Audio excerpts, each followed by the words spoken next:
মন্টির বয়স যখন সবে 4-5 বছর, সেই সময় মন্টির মা মারা গেলেন। মাকে হারিয়ে মন্টি বড়ই কাতর হয়ে পড়ল। তাকে সবাই বোঝাতে লাগলো যে তার মা মামার বাড়ি বেড়াতে গেছে, শিগগিরই ফিরে আসবে। মন্টি কিন্তু কারোর কথাই শোনে না, কেবলই মার জন্য কাঁদে। কেবলই বলে, মার কাছে যাব, মা কোথা গেল, আমার মাকে এনে দাও। মন্টির বাবা মন্টিকে নিয়ে বড়ই বিব্রত হয়ে পড়লেন। সমস্ত দিন তার আর কোনো কাজকর্ম নেই, কেবল ছেলেকে নিয়ে থাকতে হয়। রোজ বিকেলে তাকে নিয়ে বেড়াতে যেতে হয়। কোনোদিন বায়োস্কোপ দেখাতে নিয়ে যান, কোনোদিন গড়ের মাঠে ফুটবল খেলা দেখাতে নিয়ে যান, কোনোদিন আলিপুরের চিড়িয়াখানা দেখাতে নিয়ে যান, কোনোদিন বা মিউজিয়াম ঘুরিয়ে নিয়ে আসেন। এমনি করে দিনগুলো একে একে কাটতে লাগলো বটে, কিন্তু রাত্রি আর কাটতে চায় না। রাত্রে বাপের কোলের কাছটিতে ঘেঁষে শুয়ে বাপের গলা জড়িয়ে ধরে মন্টি যতক্ষণ না ঘুমোবে ততক্ষণ কেবলই তার মায়ের কথা হয়। হ্যাঁ বাবা, মা কবে মামা বাড়ি থেকে আসবে? চলো না বাবা, তুমি আমি দুজনে মামার বাড়িতে গিয়ে মাকে নিয়ে আসি। মার জন্য যে আমার বড় মন কেমন করছে। এমনি করে প্রতিদিন মন্টি যখন তার মার কথা তুলে তার বাবাকে ব্যতিব্যস্ত করে তুলত, মন্টির মার জন্য মন্টির বাবারও প্রাণটা কেঁদে উঠত। চুপি চুপি পাশ ফিরে কোঁচার কাপড়ে চোখের জল মুছে ফেলে মন্টির বাবা বলতেন, তুমি এখন ঘুমাও, কাল তোমাতে আমাতে গিয়ে তাকে ধরে নিয়ে আসবো। এমনি করে আর কদিন চলে। মন্টি ক্রমেই মার জন্য হেদিয়ে উঠতে লাগলো। কিছু খেতে চায় না, কোথাও যেতে চায় না, খেলাধুলা করাও ছেড়ে দিলে। দিন রাত মুখ শুকিয়ে বেড়ায়, আর তেমন করে হাসে না। দিন দিন সে রোগা হয়ে যেতে লাগলো। মন্টির অবস্থা দেখে তার বাবার বড় ভাবনা হলো, তাই তো ছেলেটার জন্য কি করা যায়। শেষে তিনি একদিন চিঠি লিখে লোক পাঠিয়ে দিয়ে মন্টির এক মাসিমাকে নিয়ে এলেন। মন্টির মাসিমা এসে আদর যত্নে মন্টিকে অনেকটা ঠান্ডা করে ফেললেন। মাসিমাকে পেয়ে মন্টি আস্তে আস্তে তার মার কথা ভুলে যেতে লাগলো। ক্রমে মাসিমাই মন্টির কাছে সর্বস্ব হয়ে উঠল। যেসব স্নেহের দাবি দেওয়া অত্যাচার সে তার মার উপর করত, তার সেই সব আবদার এখন মাসিমাকেই শুনতে হয়। মন্টির বাবা যখন দেখলেন যে ছেলে তার মাসিকে পেয়ে মায়ের অভাব তো ভুলেছেই, এমনকি বাপকে শুদ্ধ আর চায় না, তখন তিনি আবার নিজের কাজকর্মে মন দিলেন। এমনি করে আরো 3-4 মাস কেটে গেল। কিন্তু মাসি তো তার বাড়ি ছেড়ে চিরকাল মন্টিদের ওখানে থাকতে পারবেন না, তাকে এইবার চলে যেতে হবে। তিনি মন্টির বাবাকে ডেকে বললেন, দেখো, আমার তো আর থাকবার সময় নেই, অনেক দিন হলো এসেছি, এইবার আমায় ফিরতেই হবে। কিন্তু মন্টির সম্বন্ধে কি করা যায় বলো তো? ও তো আমায় এক দণ্ডেও ছাড়তে চায় না, তা আমি কি ওকে সঙ্গে করে নিয়ে যাব? মন্টির বাবা বললেন, তাহলে আমি আর এ বাড়িতে এক দণ্ডেও থাকতে পারবো না, মন্টি চলে গেলে আমি বাঁচব না। মন্টির মাসি হেসে বললেন, তাহলে ছেলেকে একটি তার মনের মতন মা এনে দাও, তাহলেই সে বেশ থাকবে।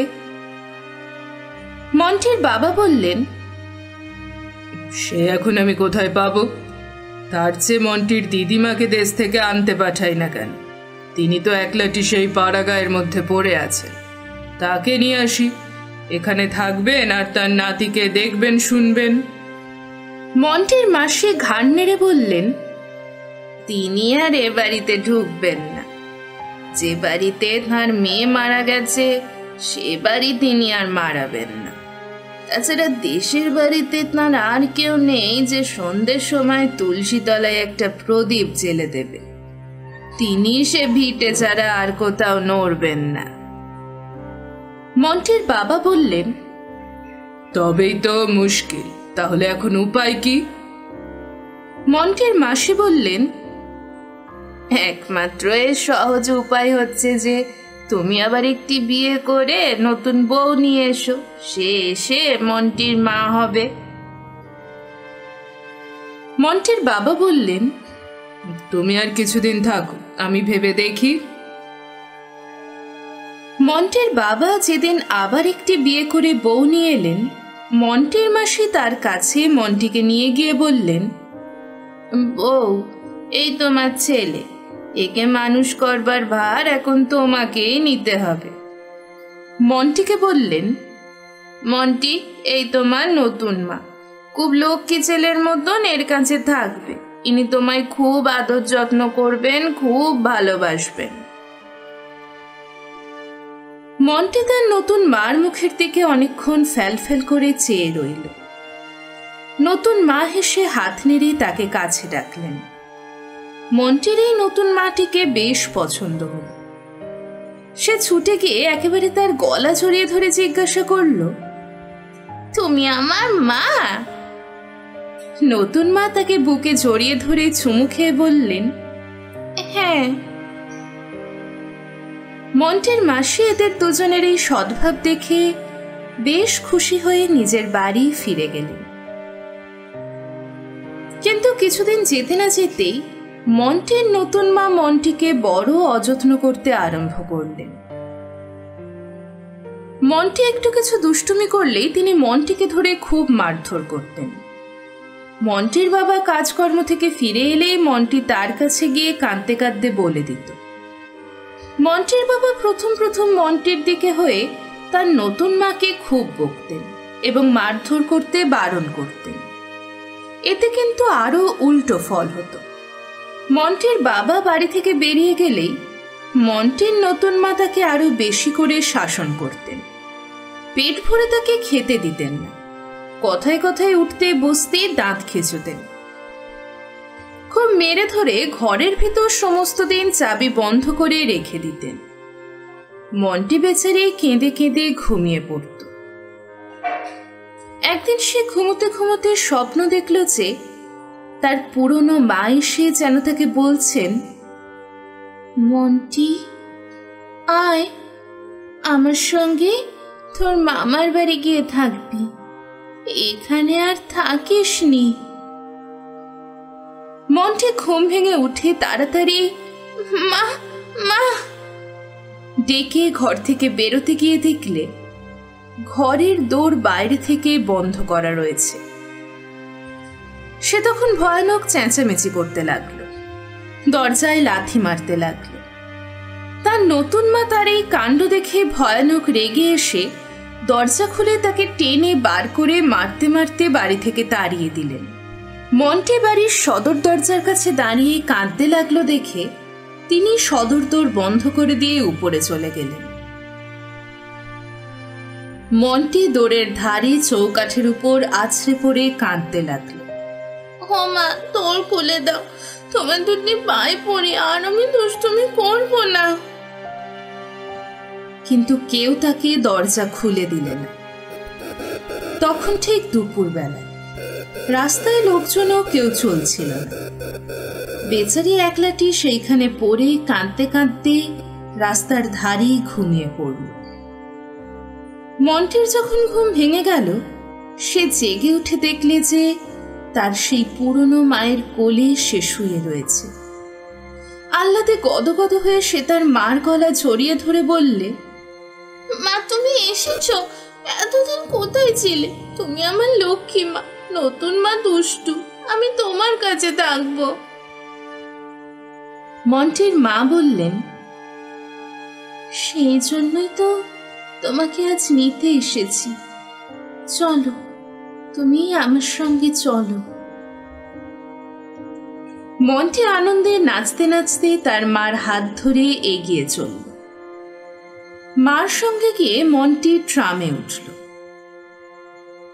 ট্রাম হ্যারিসন রোড দিয়ে বরাবর হাওড়ার দিকে চলল। হাওড়ার পুলের সামনে ট্রাম থেকে নেমে সে মার হাত ধরে হাওড়ার পুল পার হয়ে গেল। মন্টি এর আগে আর কখনো হাওড়ার পুল দেখেনি। পায়ের নিচে গঙ্গার অগাধ জল, তার উপরে প্রকাণ্ড পুল ভাসছে। পুলের উপর দিয়ে যেতে যেতে মন্টির খুব আহ্লাদ হচ্ছিল, আবার ভয়ও হতে লাগলো। যদি সে পা ফসকে জলে পড়ে যায় তাহলে নিশ্চয়ই ডুবে যাবে। সে মার খুব কাছে ঘেঁষে তাকে কত কথা জিজ্ঞাসা করতে করতে চলল। পুল পার হয়ে তারা হাওড়া স্টেশনে এসে রেলগাড়ি চলল। রেলগাড়ি চড়ে মন্টির কি ফুর্তি! রেলে চলতে চলতে রাত্রি হয়ে গেল। মন্টির মা মন্টিকে কত কি খাবার দাবার কিনে খাওয়াল। খেয়ে দিয়ে সে মার কোলটিতে মাথা রেখে শুয়ে গল্প শুনতে শুনতে ঘুমিয়ে পড়ল। ভোর রাত্রে যখন মন্টির ঘুম ভাঙল, তখন মাইক হয়ে তারা গরুর গাড়ি করে সুখপুর গ্রামের পথ দিয়ে চলেছে। মন্টি জিজ্ঞাসা করল, মা, আমরা কোথায় যাচ্ছি? তার মা বললে, তোমার মামার বাড়িতে। এই জায়গাটার নাম সুখপুর। তোমাকে আমি তোমার দিদিমার কাছে নিয়ে যাচ্ছি।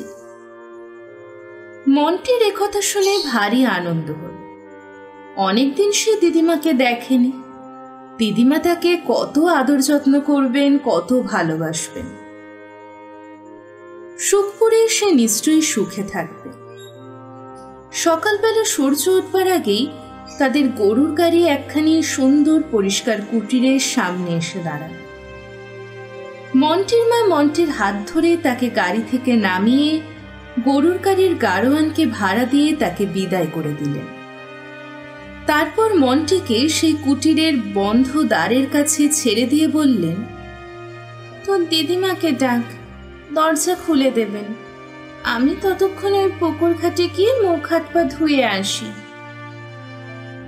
খোকার ডাকে তার দিদিমা এসে দরজা খুলে দিয়ে খোকাকে দেখে অবাক, বললেন, এ কি মন্টি, তুই এমন সময় একলাটি এখানে কার সঙ্গে এলি?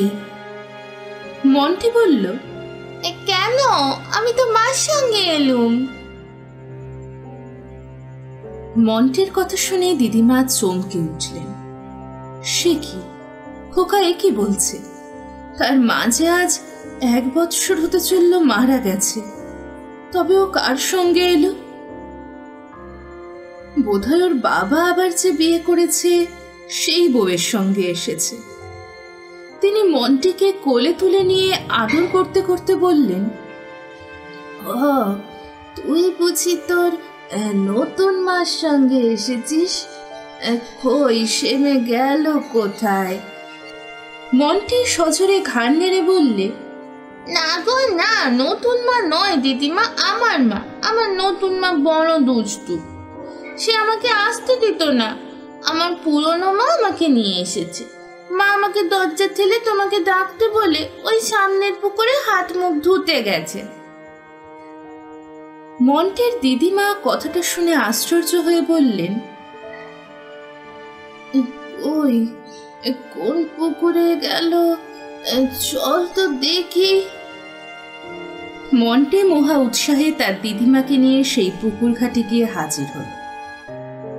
কিন্তু সেখানে কাউকেই দেখতে পাওয়া গেল না।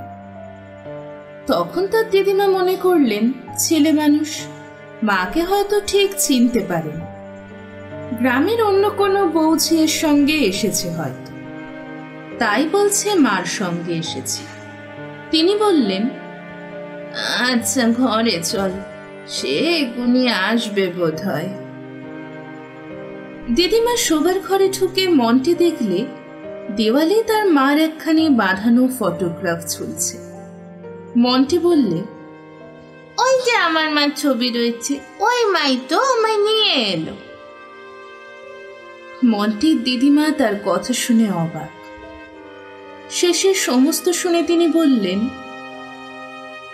আহা, মেয়েটা মরেও ছেলের মায়া ভুলতে পারেনি। ছেলেটা সেখানে বড় কষ্ট হচ্ছে দেখে নিজে সঙ্গে করে এনে আমার কাছে দিয়ে গেল। ওই ঘটনা নিয়ে গ্রামে একটা খুব হইচই পড়ে গেল। কেউ কেউ বললে, ওটা আগাগোড়াই মিছে কথা। মন্টির মা আজ প্রায় 15 মাস হলো মারা গেছেন, তিনি ওকে নিয়ে আসবেন কি করে? কিন্তু মন্টির দিদিমা ব্যাপারটা ঠিক অবিশ্বাস করতে না পেরে মন্টির বাবাকে খবর দেওয়া উচিত ভেবে তাকে একখানা চিঠি পাঠিয়ে দিলেন। তার জবাব এলো যে সত্যি সেদিন মন্টিকে মেরে বাড়ি থেকে তাড়িয়ে দেওয়া হয়েছিল। সে বাড়ির দোরগোড়াতেই দাঁড়িয়ে কাঁদছিল, কিন্তু ঘণ্টাখানিক পর তাকে আর দেখতে পাওয়া যায়নি। তারপর আজ 3 দিন হলো তাকে কোথাও খুঁজে পাওয়া যাচ্ছিল না। আপনার চিঠি পেয়ে খোকার সম্বন্ধে নিশ্চিন্ত হল, কিন্তু মন্টির মার সম্বন্ধে যা লিখেছেন সেটা কি ঠিক? দিদিমা লিখলেন, তার একটি বর্ণ মিথ্যে নয়। সত্যি মন্টির মার আত্মা তোমাদের কাছে ছেলের কষ্ট দেখতে না পেরে নিজে আবার পূর্বরূপ ধারণ করে তাকে ওখান থেকে এখানে এনে দিয়ে গেছে। মন্টির বাবা এই চিঠি পেয়ে মন্টির নতুন মাকে বললেন, এসব বাজে কথা। মানুষ মরে গেলে আর ফিরে আসে না, এসব ওই বুড়ির চালাকি।